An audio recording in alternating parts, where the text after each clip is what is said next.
effectivement. Bonsoir à tous, déjà. Alors, ici, on est là pour combattre les préjugés, rien de bien méchant.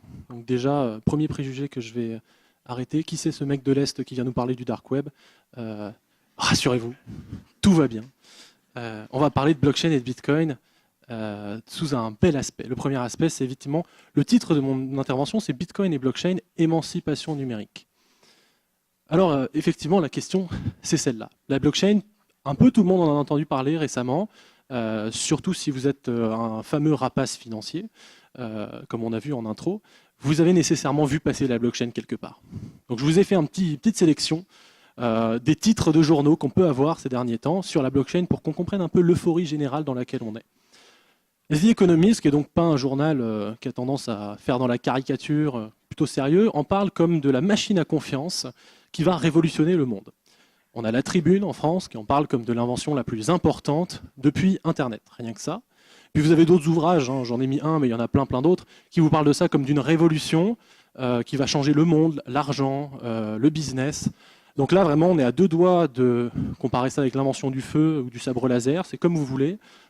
Mais globalement, tout le monde est d'accord. Tout le monde est d'accord, c'est une révolution. Problème, personne ne sait pourquoi. C'est embêtant. On est en train de vivre, on va vivre une révolution, mais personne ne sait pourquoi. Et on arrive souvent dans une situation qui est la suivante, que je vais montrer dans la petite BD, qui est devenue assez emblématique dans la communauté. Vous avez un patron qui va voir son développeur, qui lui dit « il faut qu'on construise une blockchain ». Alors le développeur, il a déjà eu la situation sur l'intelligence artificielle, sur le big data, sur l'internet des objets, etc. Donc il sait que son patron n'a rien compris à ce qu'il a dit. Donc il va lui poser une question absurde pour vérifier s'il a raison. Donc il va lui demander de quelle couleur vous voulez votre blockchain. Ce qui a à peu près autant de sens que si je vous demande mais vous préférez Facebook salé ou sucré? Voilà, ça n'en a aucun, ne cherchez pas. Et donc le patron ne se démobilise pas et lui dit mauve. Mauve parce que ça a plus de RAM, ça a plus de mémoire. Donc là on est vraiment sur un stade assez dramatique. Et pourquoi on en est arrivé là? Parce qu'en fait la blockchain est devenue la solution.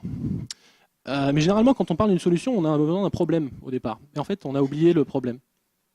Donc moi, aujourd'hui, je vais vous parler de blockchain et de Bitcoin, certes, mais pas tout de suite. D'abord, on va parler du problème initial qui est résolu par Bitcoin et la blockchain. Et donc, si on parle aujourd'hui du problème initial, on va parler d'argent. Généralement, j'ai pas trop de mal à mobiliser les foules sur ce sujet-là, ça intéresse tout le monde. Tout le monde a de l'argent, plus ou moins. On en gagne, on en perd tous les jours, plus ou moins également. Et si je vous sors par exemple un billet de 10 €, qu'est-ce que c'est? C'est de l'argent. Ça veut dire quoi? Ça veut dire que j'ai une valeur de 10 € dans ma main. Cette valeur de 10 €, elle a une valeur, 10 €. Pourquoi? Parce que les commerçants l'acceptent, parce qu'on est tous d'accord sur le fait que ça vaut 10 €. Donc par exemple, aujourd'hui, avec 10 €, je peux obtenir des biens et des services en échange. Par exemple, au cours actuel, je peux avoir une soixantaine de pains au chocolat, 10-15 centimes pièce. Mais évidemment, cet argent que je viens de sortir de ma poche, est-ce qu'il m'appartient vraiment? Là, c'est la question que je vous pose. Est-ce que l'argent même que vous avez dans des comptes bancaires aujourd'hui, il vous appartient vraiment? Alors évidemment, si je vous pose la question, c'est un peu orienté. On va voir que pas forcément. Et pour ça, on va faire un petit voyage. On va aller à Chypre. Alors, une bien belle île de Chypre, île paradisiaque, un peu plus d'1 million d'habitants, un PIB par habitant entre 25 et 30 000 $ par an, donc ça va, des chiffres honorables. Alors c'est pas le haut du panier, mais c'est pas non plus dramatique. Et bien Chypre a un problème hyper original. Vraiment, ils sont les seuls à l'avoir. C'est la dette publique. Personne d'autre n'a ce problème, évidemment. La dette publique de Chypre, de 1995 à 2010-2008, on est globalement autour de 50%.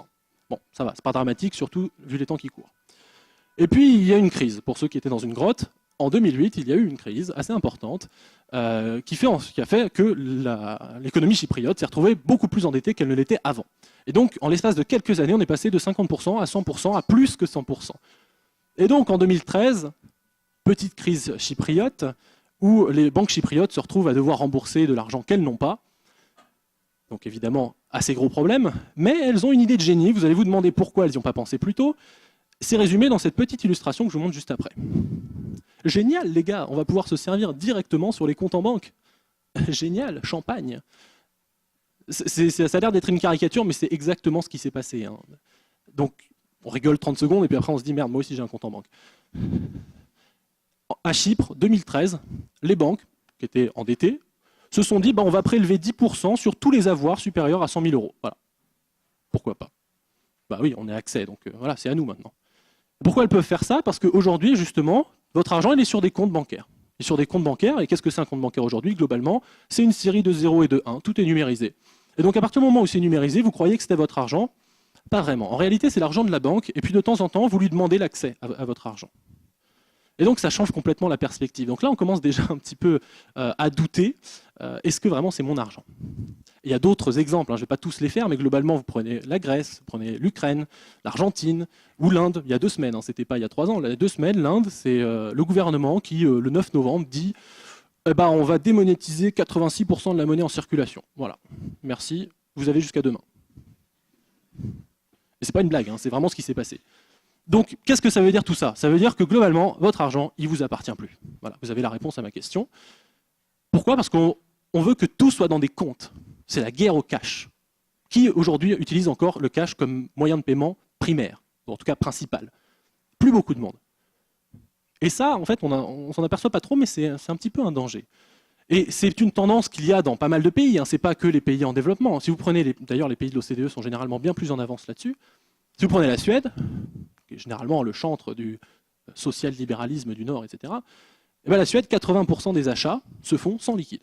Qu'est-ce que ça veut dire concrètement? Ça veut dire que si demain vous allez à Stockholm et que vous prenez un taxi, un bus, vous allez dans une petite boutique, c'est pas que vous n'utiliserez pas de liquide, c'est qu'ils le refusent, tout simplement. Vous ne pouvez pas payer en liquide. Voilà. Vous allez dans un taxi, non, pas de liquide. Londres, la même chose. J'y étais il y a encore quelques semaines. Je vais dans un bus, je vais acheter un ticket en cash, pas possible. 2 solutions, continuer à pied ou sortir la carte bancaire. Et donc j'ai continué à pied. Donc ça, c'est un petit problème. Alors évidemment, numériser l'argent, ça a plein d'avantages. On ne va pas se voiler la face. On peut, grâce à ça, éviter de se balader avec 3 tonnes de pièces et de billets dans sa poche. On peut payer directement le bon montant lorsqu'on est à la caisse. Donc ça nous évite d'attendre 10 minutes, d'avoir le change. On peut envoyer de l'argent partout dans le monde, etc., etc. Il y en a plein des avantages. Mais ça a quelques petits inconvénients qu'on va voir tout de suite, mais rassurez-vous, 3 fois rien. Alors, première fois rien, l'exclusion financière de la moitié de la population mondiale. Alors, c'est pas grand-chose, hein, évidemment. On a tendance à l'oublier parce que, en fait, dans les pays de l'OCDE, tout le monde a un compte en banque. Globalement, on regarde autour de soi, tout le monde a un compte. D'ailleurs, généralement, c'est parfois une obligation légale. Mais dans le reste du monde, et si on prend le monde dans sa totalité, c'est 53% des gens qui n'ont pas de compte en banque et qui ont accès à aucun service financier primaire. Donc ça veut dire 3,5 milliards de personnes, hein, c'est pas rien du tout. Tous ces gens-là, on va leur dire très gentiment, on fait la guerre au cash, donc désolé, vous ne pouvez plus utiliser de cash. Par contre, n'hésitez pas à passer par ce compte en banque qu'on vous interdit d'ouvrir. Ça va être très drôle d'aller voir l'éleveur sud-africain, le fermier indien, d'aller lui dire non, ouvrir ton compte en banque, mais tu ne peux pas. Deuxième problème, deuxième fois rien, yes we can. Pourquoi? Parce que si la banque elle détient votre argent et qu'elle sait ce que vous faites avec, globalement votre vie privée elle est réduite à portion congrue, comme on dit, à 0. La banque sait tout ce que vous faites. Elle sait tout ce que vous achetez, tout ce que vous vendez. Donc, vous aurez beau essayer de le cacher de toute votre force, la banque sait que vous achetez des CD de Justin Bieber.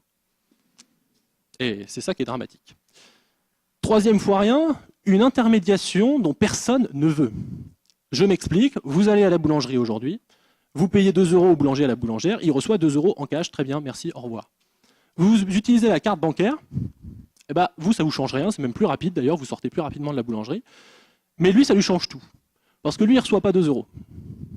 Lui, il va recevoir 1,90, 1,95. Pourquoi? Il y a des petits lutins au milieu, qu'on ne voit pas, mais qui s'appellent prestataires de services de paiement, qui s'appellent banque, établissement de crédit, Visa, Mastercard, il y en a beaucoup, qui vont prendre une petite commission au milieu. Et puis, il n'aura pas son argent tout de suite. Il l'aura dans 30 jours, 60 jours, 90 jours, jamais. On ne sait pas. Donc ça, c'est un troisième problème qui est assez important. Si je vous disais que tous ces petits problèmes-là, 3 fois rien donc, on pouvait les résoudre en ayant quand même la numérisation de l'argent. Là, vous me voyez venir, on revient sur le sujet, c'est Bitcoin. Alors, qu'est-ce que c'est Bitcoin? Non, tout de suite, je désamorce, ce n'est pas l'argent du dark web, je sais quoi, etc. Bitcoin, on va revenir à la définition principale de son créateur. C'est-à-dire, c'est un peer-to-peer electronic cash system. Système pair à pair d'argent liquide numérique. Et c'est très important ce cash, argent liquide numérique. Parce qu'on n'est pas sur du compte en ligne, on n'est pas sur de la banque en ligne, on n'est pas sur de la carte de crédit en ligne, on est sur de l'argent liquide numérique. Donc ça veut dire toutes les propriétés de l'argent liquide. C'est ouvert, c'est décentralisé, c'est pair à pair, c'est sans intermédiaire, c'est sans frontières, c'est résilient, c'est respectueux de la vie privée, etc., etc. Tout ça, c'est Bitcoin. Et avec Bitcoin, pour la première fois, on arrive à créer de la valeur numérique. Un jeton de valeur numérique, c'est-à-dire c'est pas un titre de dette, c'est pas un droit d'accès sur un compte que quelqu'un a quelque part et parfois il vous donne l'accès, c'est de la valeur numérique. Et ça c'est assez important parce qu'on dit de la valeur numérique, d'accord, très bien, bah aujourd'hui c'est quoi la valeur numérique de Bitcoin? Un Bitcoin, c'est 700 €. Ça veut dire que je n'ai pas un Bitcoin, j'ai un peu moins d'un Bitcoin, c'est divisible jusqu'au millionième, donc pas de souci, mais ça fait beaucoup d'argent. Qu'est-ce que vous permet de faire Bitcoin en réalité? Ça vous permet de court-circuiter le système. Aujourd'hui, un virement, c'est comme ça. C'est-à-dire que vous ne donnez pas un virement à quelqu'un. Vous dites à votre banque d'envoyer à la banque, généralement il y a une chambre de compensation au milieu, etc., mais je vous la fais courte, à l'autre banque qui doit prévenir votre ami qu'il a bien reçu 4 jours plus tard votre argent. Bitcoin arrive et vous dit non, non, non, vous n'avez pas besoin de tous ces gens-là. Moi, l'argent, votre ami, il le reçoit directement, pair à pair, en 10 minutes. Comment ça marche tout ça? On retombe sur nos pattes, la blockchain. La blockchain, c'est quoi? C'est rien d'autre que la technologie qui va nous permettre ça, qui va permettre Bitcoin. Évidemment, je ne vais pas m'arrêter là, je vais détailler un petit peu.